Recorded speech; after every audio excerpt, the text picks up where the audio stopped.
The outline. With Kevin Dwayne. This is the outline. With Kevin Dwayne. Kevin Dwayne. With Kevin Dwayne.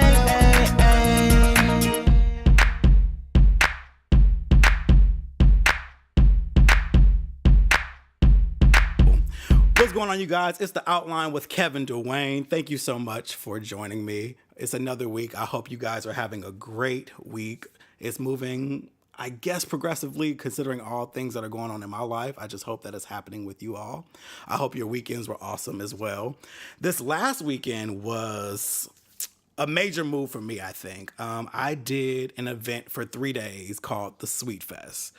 And it was my second time working with the founder of Sweet Fest, Sid, and just seeing the progression that happened from 2 years ago to now was just amazing. So to tell you more about Sweet Fest, it is a convention where pretty much sweet makers meet up with sweet lovers. I hope I'm saying that right, and I know she'll correct me. But the whole idea is teaching people how to run baking businesses, whether it's cupcakes, whether it's pies, whether it's cake pops, whatever. It's all baking business and things of that sort. And so it's just, there's many things like that. So then there were demonstrations on Friday where people were like molding fondant and making like amazing cakes and showing you how to like stamp on cookies. They were doing social media stuff, making sure that your page represents you and it has the right information. And they talked about SEO, and they talked about there were so many aspects of it that was really, really awesome. But what I thought was great about it was it easily translated into my own passions, which is photography. As a photographer, I was able to just replace cake with images. And, they talked about pricing and costing and overhead and doing a bunch of things that you should, to strengthen your business. And something that stood out to me was the whole thing about valuing yourself and not going on sale. One thing I think I've always struggled with when it comes to doing business, when it comes to photography, is just making sure I'm getting the right money for the work I'm doing. Because it's easy to fall into the traps of kind of wanting to negotiate with people when you know your worth, especially if you don't want to lose business. And then over the weekend, Jay Qualls, who is this amazing baker, he's been on a few reality shows, but he just drove home the point of valuing yourself and not negotiating and not going on sale. You should really stick to whatever your pricing is and know that that's your worth, because you have to pay your bills.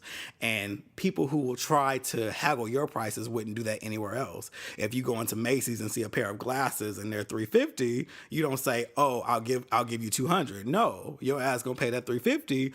Or you're just gonna walk out that store and be mad about it. And that's how that works. So when it comes to small businesses and business owners, we shouldn't do that to them. And when I say them, I mean me. So it was very inspiring, and it made me get serious about my passions and stuff like that. So it was a great event. There was an 80s party on Saturday that was a turn up. Mind you, I was the photographer this weekend, but I felt like I was also a guest because it was just, the environment was really, really dope. So super cool. So that was Friday, Saturday, and Sunday. It was a long weekend, but I got through it. And this upcoming weekend, I have another weekend gig, and I wanted to tell you guys about it. If you are in Atlanta, you should check out the Dingalogs. Yes, the Dingalogs, as in Dingaling monologue. That is exactly what I'm saying. And it is the LGBT version of the Vagina Monologues. I mean, that's the best way I can put it. It's an amazing show. I did the photography for the first weekend. I just did it for like one day. It was a couple months ago. The show went really well. And I actually wrote a review because I was inspired by it. And so I will actually be shooting the pics for this weekend show. So if you're in Atlanta, check it out. You can actually buy tickets for Thursday, Friday, Saturday, and Sunday. The website is www.blackdiamond.productions, and it's at the Actors Express Theater. and that's in Atlanta. So it's a great show. I highly recommend going to see it if you're in Atlanta. It's really touching, especially someone that, grew up gay, and I just understand the many different struggles and how, we all have different stories, and it's not just one story that happens. So if you're in Atlanta, check out the Dingalogs. What else is going on? I survived not going to the Beyonce show yesterday. I wanted to go so badly, but I already went once, and I just couldn't justify paying that money. And I'm not a nosebleed kind of guy. I'm not the person who's like, oh yeah, as long as I'm in the building. Nah, I have to be in certain seats. So I really wanted to go, but I didn't. But I was able to watch the entire thing on Periscope, which I am so thankful for technology and people who pirate shit, because that's amazing. Because I was like, I literally watched the entire show from beginning to end on Periscope. And it'll probably get taken down like tonight, because I think it's only up there 24 hours. But I got to see the show. It was awesome. And I'm okay. I'll be fine. I'm just waiting for her to come out with that DVD. I mean, we know it's coming. Beyonce has never left a stone unturned. Like, we always get some kind of, I don't know, Christmas special, Thanksgiving, I don't know. But I'm waiting for that to come out so I can just watch it as much as I want in 4K, high definition, and I don't have to hear people screaming and talking over everything. But I did watch everything on Periscope, so it was cool. And that's pretty much what's happening this week. Another event that I want to highlight on Monday, if you are familiar with Duran Bernard, if you're not, please YouTube him, Alcohol Harmony. He's amazing. He sings backup for Erykah Badu. He's had a couple viral videos, but the most recent one was him singing acoustic of Sorry by Beyonce. And it was featured on Essence, and it went viral. So he's going to be in Atlanta on Monday, and that is at City Winery at 8 o'clock. And that's October 3rd, I believe is the date. Yep, October 3rd. So I will be there definitely, because I love watching him perform. He's super talented. And I'm glad that he is having sold out shows. Like, I want all my people to win. Like, if I know you and you're creative, I want you to win, because I know how hard it is to follow your dreams. I know how hard it is to go against the grain and be authentically yourself. And anytime you can do it, be consistent and win at it, I support it. So if you are in town, just check out the show on Monday at City Winery in Atlanta. And yeah, that's that. So topics that are happening, things that I wanted to cover. The debate last night, I didn't waste my time watching. Why would I? I already know who I'm voting for, and it damn sure ain't Trump. And I was able to catch up on social media within minutes. I've seen all the key lines. I've seen all the drama. And it's amazing that in this day and age, you can literally get cliff notes within minutes. People posted a bunch of things that, let me know what happened. And Donald Trump, of course, made a fool of himself, which we expect. And, Hillary, still with her flaws, still was able to, get across what she had to get around. So that's all I know. I'm with her. I think, she's the only other person. I'm not voting for Trump. So there's that. So make sure you guys go vote. Also, make sure your registration is intact. I can't drive that home. Do not wait till the last minute and find out you can't vote. If you move a lot, if you do anything crazy like that, make sure that your address is up to date. If your name changed, if you got married, make sure that it's up to date. This is an important year. Please vote. Use your voice. Don't think that you don't matter, because you do. Make sure you vote, And as someone said, girl, I guess, Hill 2016. Exactly. It's like Hillary, she's done some pandering, but, as you're picking the lesser of the evil. So that's what it's going to be, That's what's going to happen. And that's what we're going to do. Speaking of voting, did you guys see the Will and Grace special that came on yesterday? Okay, so I was a big Will and Grace fan. I mean, it's one of those stereotypical things where, I was growing up gay and I needed to identify with something. And they did a 10-minute clip, and it's called #Vote Honey or Honey Vote, one or the other. And it's like they never left. They're on the old set, but they revamped it a little bit so it looks modern. And just all four of them, Jack, Karen, Will, Grace, they vibe like it hasn't been over a decade since they were there. And I watched it twice, like back to back, because I was like, this was really good. And it was accurate. The way they had Karen be the one who's for Trump, and she's just saying all the crazy things that, well, he's been saying, but that's Karen's character. And I want the show back. But someone also made a good point. They're like, how could they bring it back after the season finale? That season finale was intense. If you saw the season finale, you know that it ended with them not talking, and then years went by and they were taking their kids to college and they saw each other.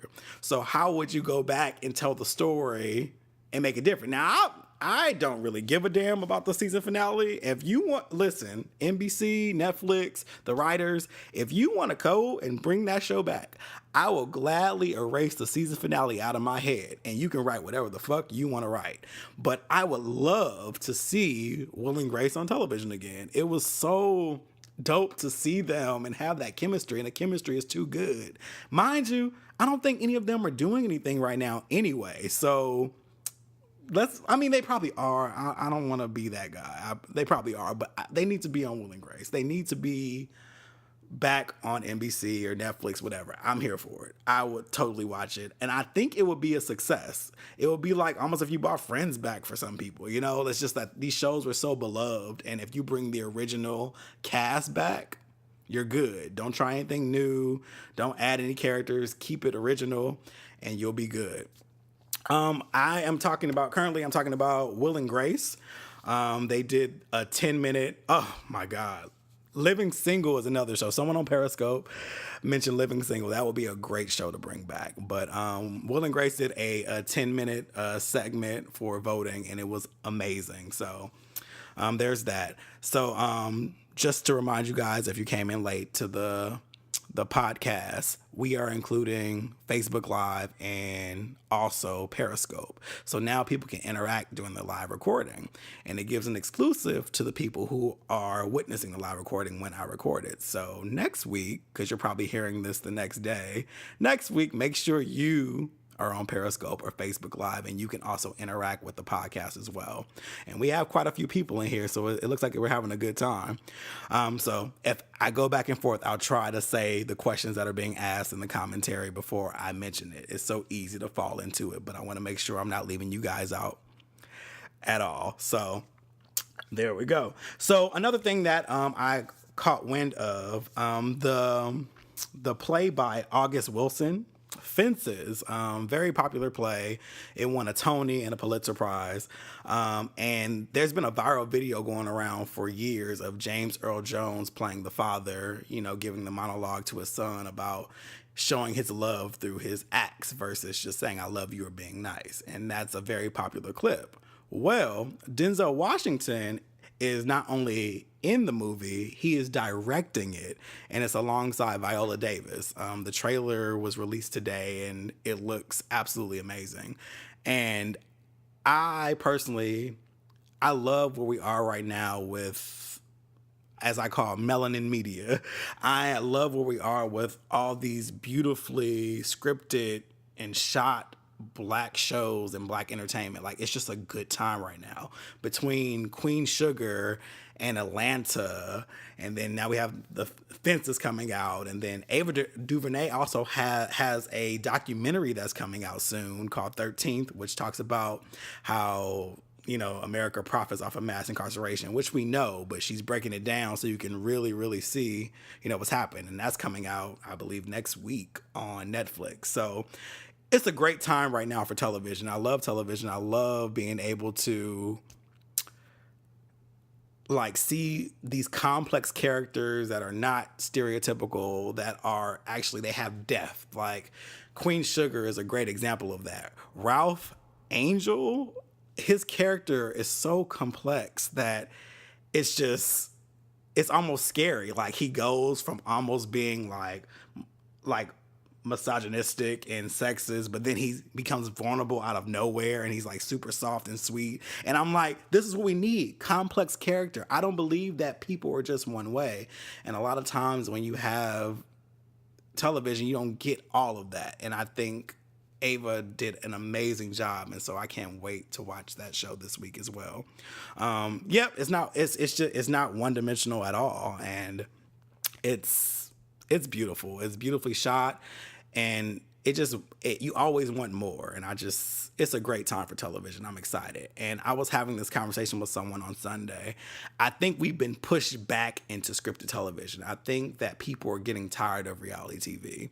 It's still prominent, it's still something that people are, still going to consume, but a lot of people are getting over the scripted reality. We know that it's not real. We know that these things are being manipulated. We know that it's there, and it's becoming tiring. It's always the same thing, it's always the same kind of characters, and it's becoming draining. So now we're pushing it back into scripted television, and it's beautifully done. So I'm here for it. I'm here for this season moving forward. I am excited that this is happening at this time in this place.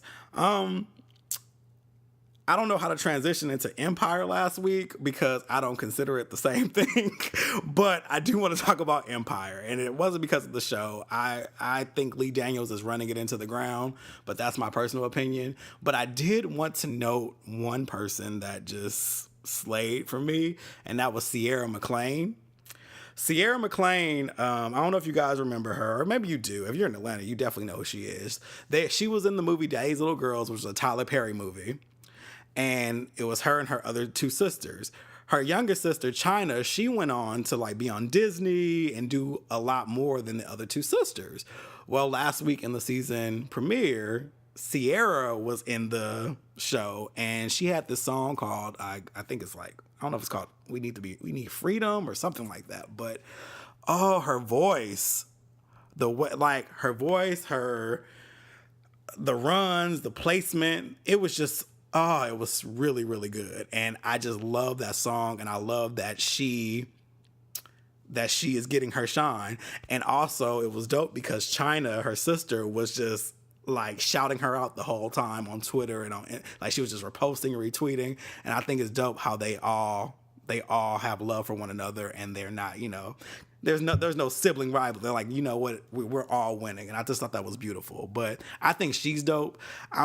Empire's too much. It's a soap opera, and I think that's what it's supposed to be, but it's just there's just so much drama in one show. It's the only place where someone can fall off a balcony and then have a baby and end up, almost dead, and then somebody's dog died, and then someone does a line of coke, and then someone loses their deal. And so it's too much in one show. And it was cool first season because it felt different, and I'm always here for a gay character, but it's starting to go downhill, and I just don't like where Lee is going with it. So, it is what it is. But shout out to Sierra McLean. I hope she has an ongoing role. I hope there's more music from her. I am curious about this Mariah Carey, Jussie Smollett song, but that's all I'm gonna say about that because I just can't at all. They say that deaths tend to happen in threes, but apparently this week has been happening in fourth. I just think that 2016 has been interesting on the celebrity death front, or as far as prominent people, I'll say. So there were 4 deaths that happened in the last maybe 4 or 5 days, not even over the weekend. And there was Bill Nunn, who played Radio Raheem on Do the Right Thing, and he was also in School Days and a bunch of other Spike Lee movies. He died over the weekend. And then Jose Fernandez, who is a baseball player, who was 22, he died over the weekend. It was a boat crash. Arnold Palmer died, the golfer. And is it bad that I literally wanted a half and half as soon as I found out? I was a little perplexed, but I was like, it could be, in memory of him. I can go ahead and have a good old half and half, but I like mine with sweet tea and, and lemonade, just add the little sweetness. But yeah, he really so he died. And then today, or this morning, news came out that Kashif, and I don't know if all you guys know who Kashif is, but he was he was an 80s R&B singer. I mean producer and all that stuff. You probably know Love Changes, because Love Changes was the jam. That was with Melissa Morgan. And here's a little fun fact for those of you who didn't see the Unsung. So Love Changes, he actually wanted Whitney Houston to be on. But Clive Davis said hell no, because Clive Davis didn't play the he never wanted Whitney to be overexposed. He was very smart. He didn't let her just be featured on things. And that's why Whitney didn't have that many features. And I mean, damn, of course, Kashif couldn't get the damn track because he turned Michael Jackson down for I Just Can't Stop Loving You. So it's just interesting. Like, wow. But anyway, Kashif passed away. And yeah, it was sad. I was like, damn, that's 4 people that it seems like prominent people are just like passing out. I mean, we lost Prince, we lost Whitney, we lost Michael, we lost Natalie. It's just like, it's too much. It's weird. And like, why is it like the prominent 80s people that are dying? I mean, I blame cocaine and like the drug eras of the 80s, like real talk, because that's the only thing they really have in common when it comes to like 80s entertainers. It's just weird that, Stevie's still here, Gladys still here, Patty's still here. Like, there was something, obviously, coming of age in the 80s just seemed like it just wasn't the thing to do. It was a great time period, but they're leaving before the pioneers that came before them.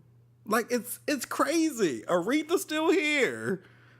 Like, Cicely's still here. Dionne Warwick's still here. Like, it's crazy. But, like, the people who were, like, young adults in the 80s are just, they're wiping out. I don't know. I don't know. But it's sad. It's sad. But those are the 4 deaths that happens. Oh, yeah. Well, and see, yes. And someone said on Periscope that we got Janet. Yes, we got Janet. But Janet takes care of herself, though.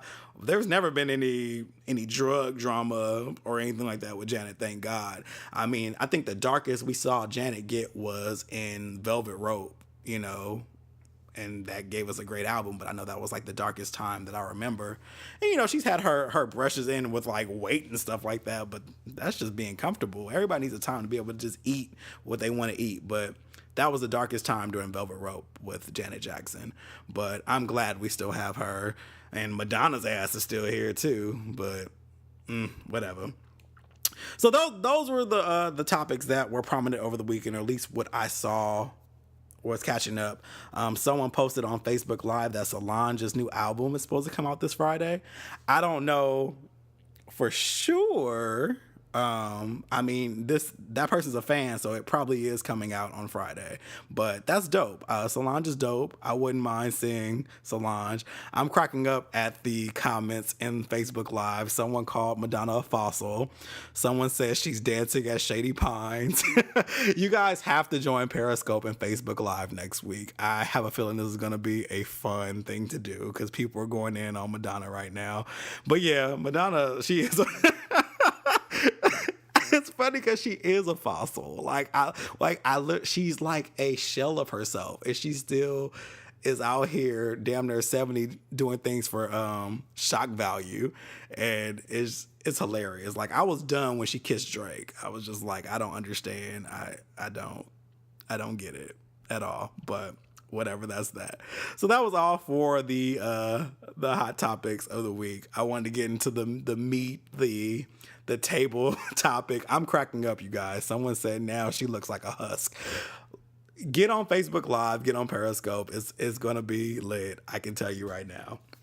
So something, as far as the table topic this week is, something I've been kind of wrestling with and figuring out, and thinking about is consistency.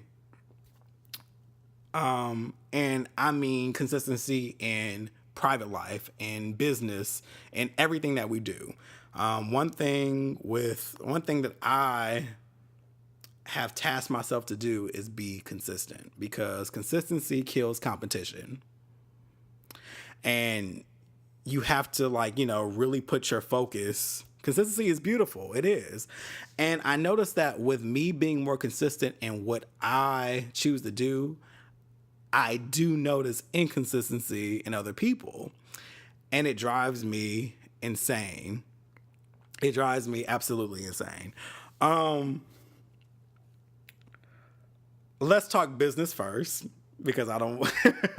As far as consistency in business, one thing, what I mean by business is more passions. I decided earlier this year that I was going to be consistent. I'm sure you guys have seen more of my work this year than ever. I mean, I show up to this podcast every week. Every week. This is the 11th show. For 11 weeks straight, there's been a podcast. I have dedicated myself to doing this, but I also love podcasting. I love being able to interact and vibe and vent and really talk through things. But this is the 11th show. So that's what I've been consistent on. I've been consistent on like writing and trying to create things. I've been consistent on pushing my photography. I've literally just pushing all of my passions and really being consistent. And even the way I communicate with my friends and people I care about, I've made sure that I was consistent with that. No stone unturned. Because I feel like it's the mature thing to do. And I also feel like that's how you make lasting impressions. And that's in business and personal. On the flip side of consistency, this may be a rant, but it's just people who are inconsistent frustrate the hell out of me because when you think about it, it's not that damn hard. Especially if you're trying to make an impression and if you're trying to get somewhere. So there is someone that I don't even know if you can call it talking to or whatever, but they're the most inconsistent motherfucker I think I have ever met in my life. And it drains me so much. Someone just said in Periscope, it could all be so simple, but you rather make it hard. Listen, I don't get it. So with this particular person, I don't like we've talked. It was a cool little vibe, but I noticed that they're a little flaky. And that shit turns me off. I don't do that. So when people are flaky, I pull the fuck back. I'm like, you know what? I'm not going to do this. Or what I do is I just stop trying to lead because it's like, no, I can't do it. So with this particular person, it's like, I gave up a while ago, but they pop up randomly and be like, hey, and I've noticed that it's kind of like if I go away for a week or so, they pop back up and be like, hey, like, how have you been? I'm like, I've been fine. But any other time I'll be like, okay, whatever, there's that. But this is the problem I have. I'll get the text that says something like this. I want to see you. Me being who I am, I'd be like, okay, date and time. Not a hard concept, right? Is it a hard concept? I don't think it is. I want to see you. That was the request.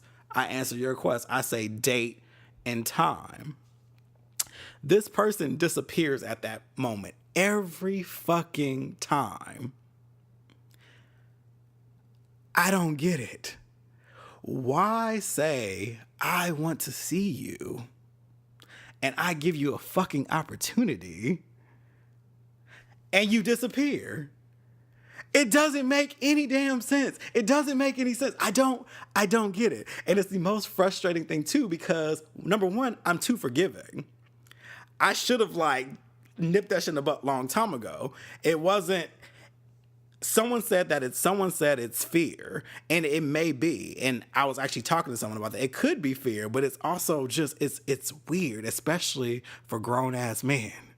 This is some 20-year-old shit. This is not 30-year-old shit, in my opinion. It's like, what the hell? You put out a request. I answered the request. I gave you an opportunity. I'm not a hard person to plan things with if I actually care or if I'm interested. And I'm also honest. After I made a promise to myself that I would always be honest. I would always, keep it real. So when someone comes to me and says, hey, I want to see you, I say, okay. When? Date and time. They go ghost. It makes no sense whatsoever. It makes none at all. Makes none at all. So after the last interaction, I was just like, fuck it. I can't do this. And I was just like, I know who I am. And I'm the type of person who always answers. I'm just that guy. So I just like, you know what? I'm just going to block this interaction because I can't take it anymore. But I was still frustrated by it because I'm figuring it out more and more and more and more and more. And I'm like, what is it about? Like, it's happening with multiple guys. It's not just, this one particular person. And I'm like, what is it about inconsistency? Like, why are people like so... What is that about? And so I was talking to one of my good friends. I'm always mentioning my friends. You're going to know all their names before it's done, unless you should already know them by now. But I was talking to Christina, and I was going over the situation with the last guy and, and other guys. And I was like, I don't get it. And she was like, I think it's attention. She's like, I think it's just attention. She's like, I think that these guys are probably insecure. And their drive comes from attention. It comes from notifications. It comes from having, multiple because I always thought it was weird when people have like a bunch of notifications and people like have like a bunch of unread messages. I never understood that ministry. Like I never understood you have all these text messages and some are read or some are not or some are this or some are that. And so I know that one of those guys, he's like that. He has like all these, like his text messages says 57 unread messages. I'm like, how, nigga? How the fuck do you have 57 unread text messages? Like I have anxiety when it comes to notifications. I clear them instantly. Even in my like email inbox at work, like I hate having like 5 unread messages and I'm like, okay, I got to clear these, at least, get it out the way. I can't imagine having 57. And like someone said in Periscope, it's the art of feeling important. And that's what my friend was saying. She was like, no, I think that like guys like him get off of just getting attention and having notifications, and it makes them feel like, yeah, I'm wanted by all these people. And so by him coming to you every 2 damn weeks saying, I want to see you, and you agreeing to it, that's all he needs to hear is that you would agree to it. But he's not going to actually plan the shit. Because mind you, I ain't seen him motherfucking in like 2 months, but he's been saying every month and every 2 weeks, like, hey, I want to hang out. And I'm like, nigga, date and time. Date and time. I'm not the difficult one here. So I'm just like, whatever. But that consistency in business and personal is not a hard concept. It's not. I'm reading a comment on Facebook Live. Let's see, make sure I miss it. Okay. Someone said they have over 100 unread texts, and I don't read them because those people are not important and they can wait till I get around to it. I'm glad you said that, and I'm glad that you spoke your truth on that one. I wouldn't fuck with that, though, because I would never want to feel like I'm on somebody's back burner. Because, as someone said on Periscope, why give out your number? I'm not chasing no motherfucker. And this is where my cockiness comes in. I'm Kevin Dwayne. This is where my cockiness comes in. Give me my moment. I am far too talented, far too independent, far too creative, and far too handsome to even be someone's plan B. I don't do the maybe shit. It's either yes or no. I don't do the I'll get around to it. It's either yes or no. If you want to see me, I say date and time. And it's one thing if I'm texting you. It's one thing if I'm just constantly hitting you up. But if I fall back and you keep engaging me to get my attention, but then you don't follow through, that's not my shit. That's yours. Because that's who I am. I don't chase. If I'm interested, I say I'm interested. I'm not going to play a game. I say I'm interested. You can either be interested back or you can curve the fuck out of me, and that's that. I'm not going to chase you because I don't want to be a plan B. I don't want to be a I'll get around to. I just want to be someone that you can be consistent with because you want to be consistent with me. And that's that. So all I have to say is the adult thing to do is be consistent. Please be consistent. So someone in Facebook just said, I feel like most gay men have serious issues. Everybody wants someone, but then they want to be aloof. I I agree to a sense. I agree. I don't want to generalize all of gay men because once again, we're all complex beings. We all of this, but a lot of people do have validation issues. They do have this kind of the halfway. I want to be committed, but I also want to be single. I don't want either or. I don't want either that. But that's fine. I am one open-minded guy. And I own it. I'm one liberal, open-minded guy. But what I believe in is communication. Whatever it is that you want to do, just say that shit.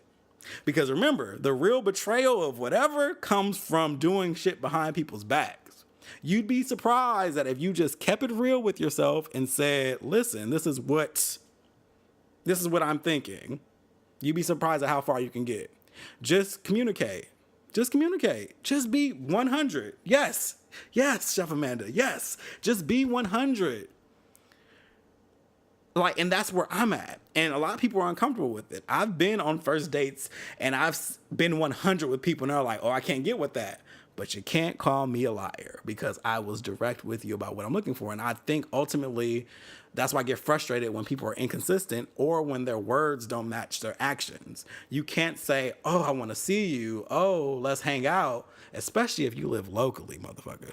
But you can't do that. And then when I say date and time, nothing. That's draining. And then I also, what I really want to say to this person, but I don't want to be, see, with Pisces, because I'm a Pisces, every time we, have a little clap back, people think we're crazy. But what I want to say to this motherfucker is, who does this work for? Please tell me, who do you date? Who are you friends with that this works for? How do you get anything done? Like, how do you go anywhere? How are you social? Who does this work for? Like, who? Because this shit will drive me crazy. It already does kind of drive me crazy. Because, like, why do you keep popping up? Like, why do you keep appearing? Why are you here? But who does this work for in your life? Because this person said that, he's dated other people and stuff like that. I'm like, how though? Like, planning something with you takes hours at a time. Like, your response time is like every 7 hours. Like, how do you even have a job? I don't get it.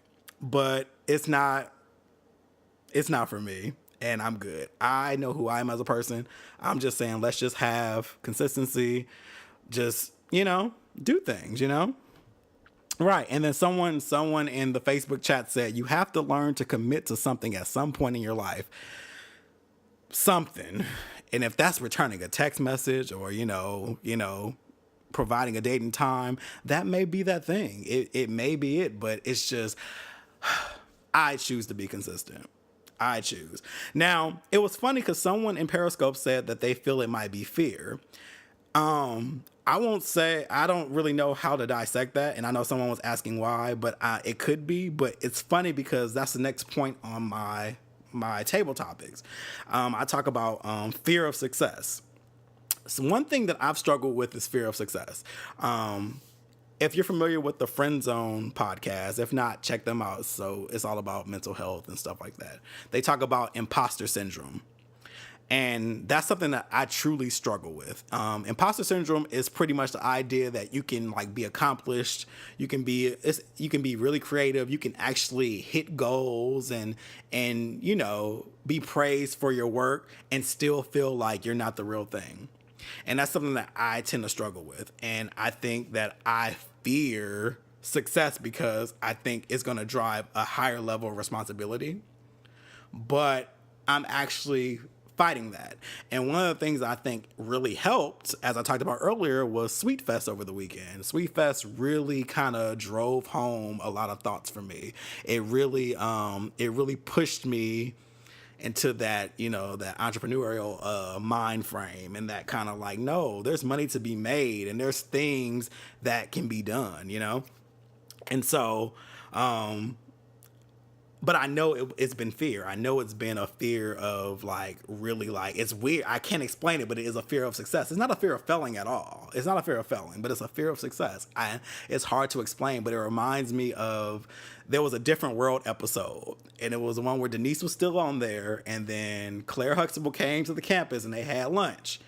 And then she had this whole monologue for Denise, like, no, she was like, you're lazy and you fear being successful because you know that once you give a certain quality of work, people are always going to expect that of you. And then you don't want to ever have to be accountable for delivering it. You want to be flaky and go back and forth, for lack of a better phrase. That's what she said. And that's very much me. I can be very lazy. I'm creative as hell. I put out good work, but I can also be very lazy. And I know that the real fear is the same as on the show. It's like and someone said it's like the fear of the unknown. It is the fear of the unknown. It's always outside of the comfort zone. It's always outside of the comfort zone. But that's where you win. You have to get out of your box to win, you know? And so, sorry, I'm just checking comments here. I know with me, it's like I can be very finicky with my art. You know, there's sometimes like people ask like, when are you going to do the videos again? There's times where I feel like I'm really funny. And there's times where I feel like I'm not funny at all. And during that time, I won't create anything. I can't do it. I absolutely cannot. I'm like, no, because I have a certain standard for me. And there has to be a certain, amount of, commitment there. And I don't always have it. And so that's why there haven't been videos until I feel it. And I think that's why I love the podcast, because it's literally just me talking about, what's going on in my head. I don't have to necessarily present it, in a comedic sense. I don't have to, it can literally be me. And see, right, someone just commented in Periscope that the videos are funny. And there are times where, I do feel funny and I'll come up with a crazy concept. I'm like, oh, this is so funny. And I'll go for it. But then there's times where I'm dry. And my fear would be if I went viral, which I've gone kind of viral in some cases, but not big. But if I went like really, really big, I'd literally kind of probably freak out about like, keeping it going. And there's the idea I couldn't be flaky with that. I would have to like literally kind of always be on this point. And then someone said in Periscope that creatives don't like feeling like jukeboxes. And I agree. Because it's one of those things, like, it has to come naturally. Like, I have a sense of humor. I love making people laugh. I love looking at the funnier sides of things that happen. But it has to be organic. It has to be very, very, very organic.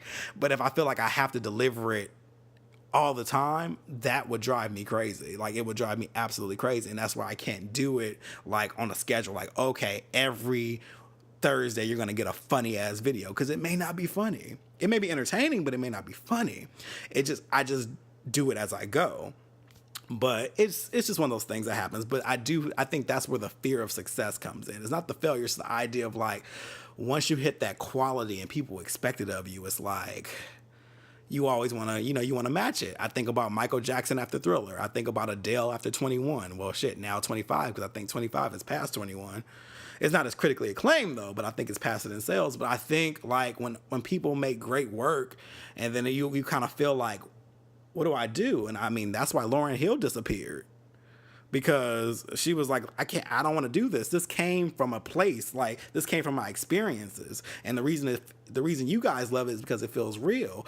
I can't replicate this on purpose. Like, it's literally, but I understand that, because it changes everything and you get put in this different light. But I just like being light with it. I like being able to just create. I like to be able to just make the comedy videos. I like to be able to just do the podcast on my own whim. I like to be able to do the videos, all that stuff. It's pictures. Like, it just comes with being a creative, and that's ultimately what it is. Someone in Facebook said, it's all about pumping out work when you're inspired and save it for the days you're not as inspired. That is actually a great point. I guess that means do more work when you're inspired, and just save some of it.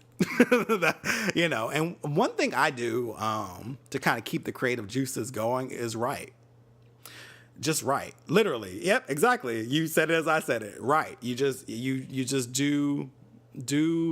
journal, because that's when, thoughts, they span out and you get to expand and do all of these things, and you come up with little funny things that can happen. And someone said you don't have to post it, you just go ahead and you create, and then you post it later. I know with me, especially if I feel like something's really, really good, I'm terrible. It has to go up immediately. It has to go up immediately. I can't even hold back. It is the craziest thing. But that was the other thought. It's just the fear of success. And then the third point that I've been thinking about, so there was consistency, which we talked about. Then it was the fear of success. And then the third one is taking yourself seriously. And I think that kind of ties the two together.